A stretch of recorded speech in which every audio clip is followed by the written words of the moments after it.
¿Sabías que para un abogado no siempre estuvo permitido anunciar sus servicios profesionales? ¿Te gustaría conocer la historia del marketing jurídico?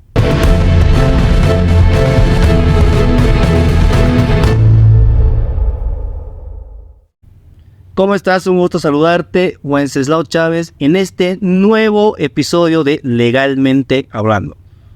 Lo puedes ver y lo estás viendo en TikTok, tal vez en un podcast, en cualquier plataforma de podcast o en YouTube. La historia del marketing jurídico es controversial. No siempre estuvo permitido a un abogado anunciarse. Sentaron casos desde 1977, el caso más conocido que dio puerta al marketing jurídico en Arizona, en Estados Unidos, a raíz de dos abogados que ya te contaré la historia. En Bolivia, la primera vez que se menciona el tema de poder anunciar a un abogado es a través de un decreto ley en la época de los golpes militares por el general David Padilla, con la ley 1679-3 de 1979, de julio de 1979. Esta ley, entre otros casos que no van al tema, ¿no?, de la organización de los abogados, que después es derogada por el decreto supremo 00100 del 2009, que da paso a la ley del RPA, ¿no?, que es el Registro Público de Abogados.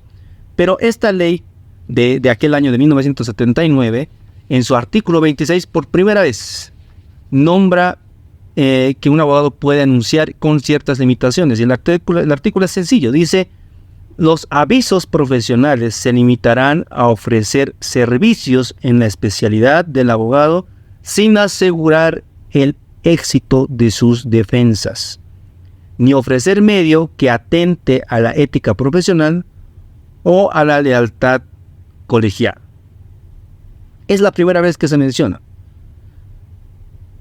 El marketing jurídico se abre con el caso que ya te voy a comentar la historia en 1977 a raíz de dos abogados, de John R. Bates y Van O. Steen, ¿sí? Estos dos abogados abren el paso a la jurisprudencia de que los abogados puedan anunciarse. En España, recién en 1982, a través del Real Decreto 2090, permite al abogado anunciarse.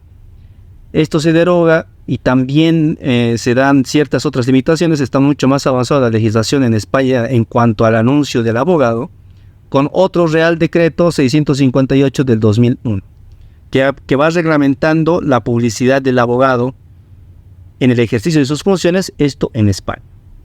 Entonces, si analizamos, en Bolivia, después de 2 años de que gana este caso en Estados Unidos, que abre la jurisprudencia, en Bolivia, en una época de dictadura, pues, de golpes militares, recién aplicando una tendencia, permite ligeramente el anuncio del abogado. Hoy, en la ley 387, la ley de la abogacía, también es permitido el anuncio del abogado en 2 artículos. En el artículo 8, numeral 8, que quiero dar lectura, y dice: a ofrecer sus servicios como especialista en una rama determinada para el ejercicio de su profesión. ¿Sí? Eso dice el artículo 8 de la actual ley en Bolivia, 387 de la ley de la abogacía. También hace referencia en el artículo 10, que habla de la oferta de los servicios profesionales. Dice: la información al público destinada a hacer conocer la cualidad profesional, se limitará a señalar los servicios ofrecidos a la especialidad del abogado. No hay una reglamentación clara de qué es lo que permite que un abogado se anuncie. ¿Sí? Simplemente dice que se limitará a que un abogado pueda anunciar sus servicios profesionales y nada más. En base a esta introducción, quiero comentarte que en Bolivia pues no está tan reglamentado el tema de servicios profesionales. Simplemente se permite, tienen derecho todos los abogados a poder anunciar sus servicios profesionales. No hay una reglamentación del cómo, que esa es otra discusión. Si ustedes van y revisan los periódicos diariamente, pues incluso hay anuncios que dicen que se prometen divorcios en horas, cosa que es publicidad falsa. Si bien los divorcios en la actualidad son algo rápidos de resolver, pero no se resuelve tan rápido, ¿sí? Entonces, ni siquiera a través de una conciliación. Toma tiempo, tarda en salir. No es que en un chasquido se resuelve. Entonces, eso podría incurrir en publicidad engañosa, pero es tema de otro video. Vamos a la historia del marketing jurídico. ¿Cómo inicia? Eran dos abogados jóvenes que estudiaron en la Universidad Estatal de Arizona, ¿sí? Ellos se graduaron de esta universidad en 1974. Cuando empezaron a trabajar, hicieron trabajos en la comunidad y durante ese tiempo se dieron cuenta, en aquellos años, de que el mercado tenía un monopolio, que las grandes firmas copaban ese mercado y que la gente de escasos recursos, donde prestaban ellos servicios para atender ese tipo de gente, no tenía acceso a la justicia como tal. Cuando terminan sus funciones en este lugar, ellos deciden y encuentran una oportunidad en ese mercado desatendido, ¿sí? Y forman su propio despacho jurídico. Después de 2 años de estar ahí rondando, porque como que contaban, no se permitía anunciarse un abogado, más que simplemente poner un letrero que diga abogado especialista en tal materia, y nada más. Ellos iban a fracasar si no hacían algo. Entonces, identificaron a este público potencial hace tiempo, cuando ya trabajaban en estas entidades, y deciden publicar un anuncio en el periódico, a sabiendas de que podían ser castigados, de que podían ser sancionados, pero corría en riesgo su economía y el ejercicio de su profesión, y de todas maneras lo hacen.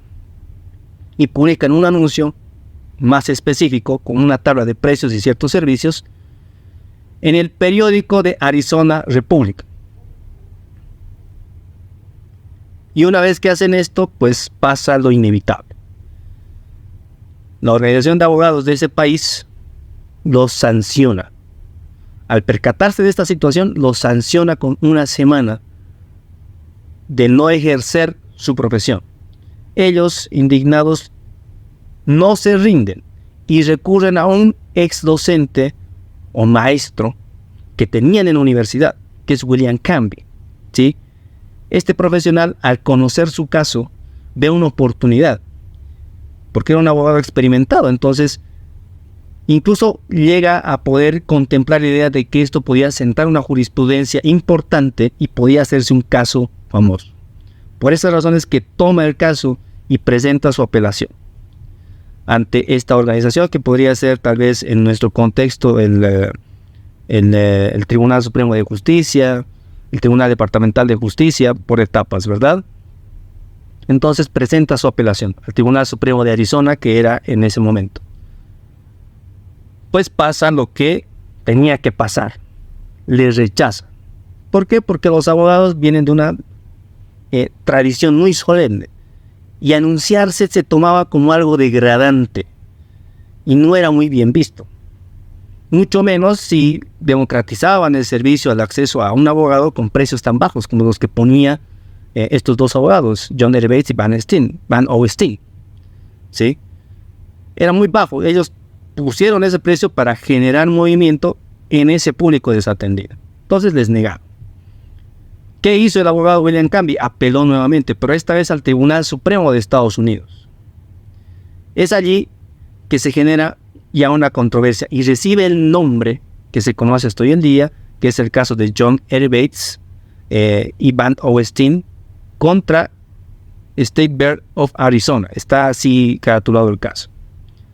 Mi inglés no es muy bueno, pero ahí vamos.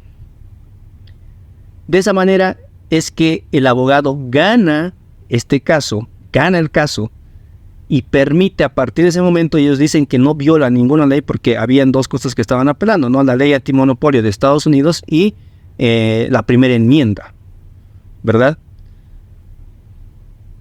Eso es lo que decía el fallo de este Tribunal Supremo de Estados Unidos, que los abogados estaban amparados por estas leyes y que permitía que alguien se anuncie para dar a conocer a un abogado. Dar a conocer a un abogado sus servicios y que la gente sepa qué servicios ofrece, incluso cuánto cobra. que eso no atentaba contra la dignidad de un abogado, que eran los argumentos de la otra parte, ¿sí? De la parte del tribunal de Arizona, ¿sí? Que era lo más controversial, porque hasta ese momento era mal visto. A raíz de este caso, en 1977, se siente esta jurisprudencia y el fallo sale a favor de estos dos abogados que ganan y abren paso al marketing jurídico. Y ahora quiero que recuerdes lo que te dije a un inicio, ¿verdad? En 1977 pasa todo esto. En 1979 se promulga aquí la ley de la abogacía 1679-3, en la época de la dictadura, ¿verdad? Que va con la tendencia. ¿A qué? A que los abogados puedan anunciarse. En nuestro país todavía es limitado, no está reglamentado, pero todo siempre y cuando vaya en función a que no sea engañosa, a que no prometa cosas que no son, está permitido. En Bolivia no está tan reglamentado como en España, pero se hace publicidad. Todavía en medios tradicionales, muy poco en redes sociales, y es por eso que te traigo la historia del marketing jurídico, para que entiendas que es un movimiento ya desde hace años atrás, que en otros países está más desarrollado, en otros países está más reglamentado, lo que podrían o no podrían hacer. También es un llamado a la conciencia para aquellos que escuchan este tipo de podcast y tal vez en algún momento por la necesidad, porque puede pasar, haya hecho alguna promesa que no es, que siempre afecta y daña a la gente. O si tú conoces a alguien que lo ha hecho, anunciarse no está mal, para nada, está excelente. Aquí en este podcast y en mis redes sociales vas a encontrar formas, maneras de poder llegar a la gente que quieres llegar a través de la especialidad, pero siempre y cuando vaya en el marco de la ética profesional, que no se prometan cosas que no son, y entendamos que este proceso en el que ha pasado el marketing jurídico, que es muy nuevo, puedes pensar, 1977 no son muchos años. Aparentemente podría ser, pero no lo es. Es algo que está emergiendo recién. Y que la forma correcta de aplicarlo es eso, ¿verdad? Con ética profesional, anunciándose. ¿Conocías la historia del marketing jurídico? ¿Sabías que tenía su origen ahí? ¿Sabías que en Bolivia la primera vez que se nombró que podía un abogado anunciar de cierta manera sus servicios fue en 1979? Nos vemos en el siguiente episodio con más contenido aquí en Legalmente Hablando de Marketing Jurídico. Y quiero invitarte a que juntos transformemos vidas, juntos construyamos justicia.